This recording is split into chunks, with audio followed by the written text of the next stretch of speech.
every Saturday pala and Sunday ang off ng aking olirang mister. Dahil wala siyang pasok kaya lalabas kami today. At every Saturday and Sunday ay lumalabas kami para mamasyal ng konti at mag-grocery ng aming pangangailangan in the whole week. At ipapakita ko sa inyo saglit ang lugar dito. Sobrang nagustuhan ko ang mga kalsada nila dito at marami kang makikitang puno. At natutuwa din ako dito kapag may nakikita akong nagkukumpulang sasakyan dahil siguro nasanay ako sa traffic sa Manila. Samantalang itong aking olirang mister ay ayaw niyang maraming sasakyan sa daan. At sa tuwing nadadaanan namin itong racket na ito ay hindi ko maiwasang hindi mapalingon. At ang tawag pala nila dyan ay isang US Space and Rocket Center dito sa Huntsville. Isa itong museum na operated by the government of Alabama. At tinignan ko sa Google kung magkano ang ticket nila ay nasa $30 ito. At ngayong araw pala ay naghahanap kami ng shop kung saan may tinda silang flowers at wall display. Nalanta na rin kasi yung flowers kaya gusto ko na sanang palitan ng fake flowers pero hindi mukhang fake katulad mo. Charot. Wala kasi kaming makitang fake flowers sa Walmart.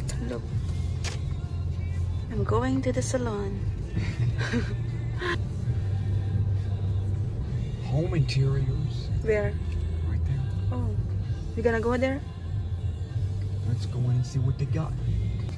Say hi. Say hi. Hello. At sa wakas, nakakita na rin kami. Pagpasok ko pa lang dito ay sobrang natuwa na ako. At ang unang nakita ko ay itong tulips. Mukha kasi silang totoo. Kaya lang, wala kaming nakitang mga painting dito or wall display.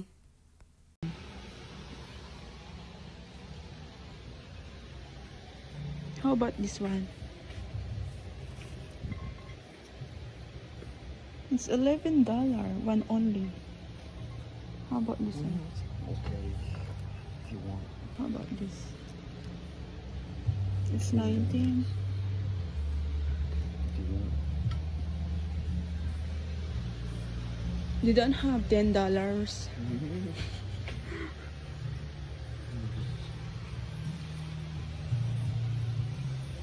At naghahanap ako ng pinakamurang bulaklak. May nakita naman ako pero hindi ko gusto. Mas nagustuhan ko talaga itong tulips kasi mukha siyang totoo. Kaya itong yellow tulips na lang ang kinuha ko at $20 ito.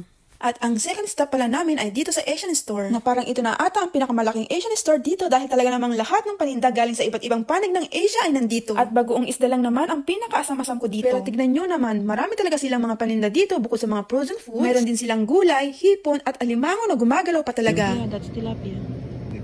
This is pampano. This is good here. It's flounder. What is that? Flounder. Flounder. Flat.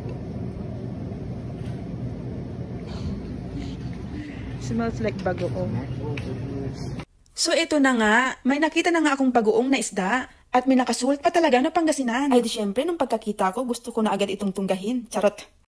Ginawang alak. At asa $5.99 ito. At dahil nandito na rin ako, bumili na rin ako ng sinigang mix. At bumili na rin ako ng okra at ilalaga ko ito. Isasaw ko dito sa aking masarap at mabangong bagoong. Charis. Pansit Canton. At bumili na rin ako ng pansit canton. How about here? Bumili na rin ako ng clover. Can we get this one?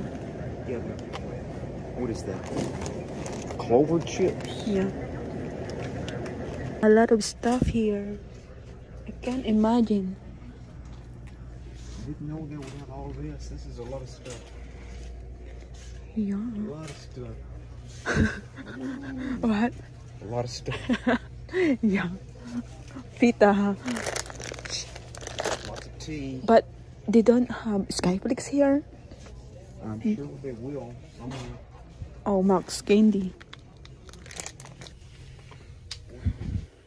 I'm here. They're right here. I'm checking this scene. Sardines. It's not this scene. In Philippines.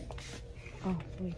At ito na nga, nagutom na kami. Kaya dumaan muna kami dito kay Ted's Barbecue. Mayroon silang mga combos, barbecue plates, mga iba't ibang sides, at marami pang iba.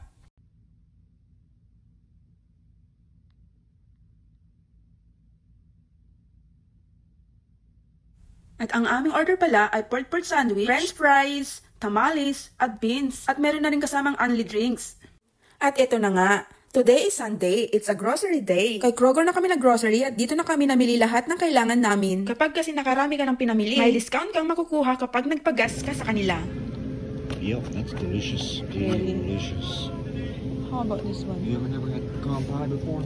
No, there is no pecan pie in Philippines. It's your turn.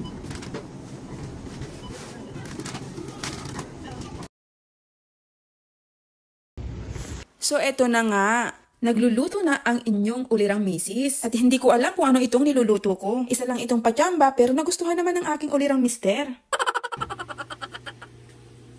So hanggang dito na lang. Thanks for watching. Bye!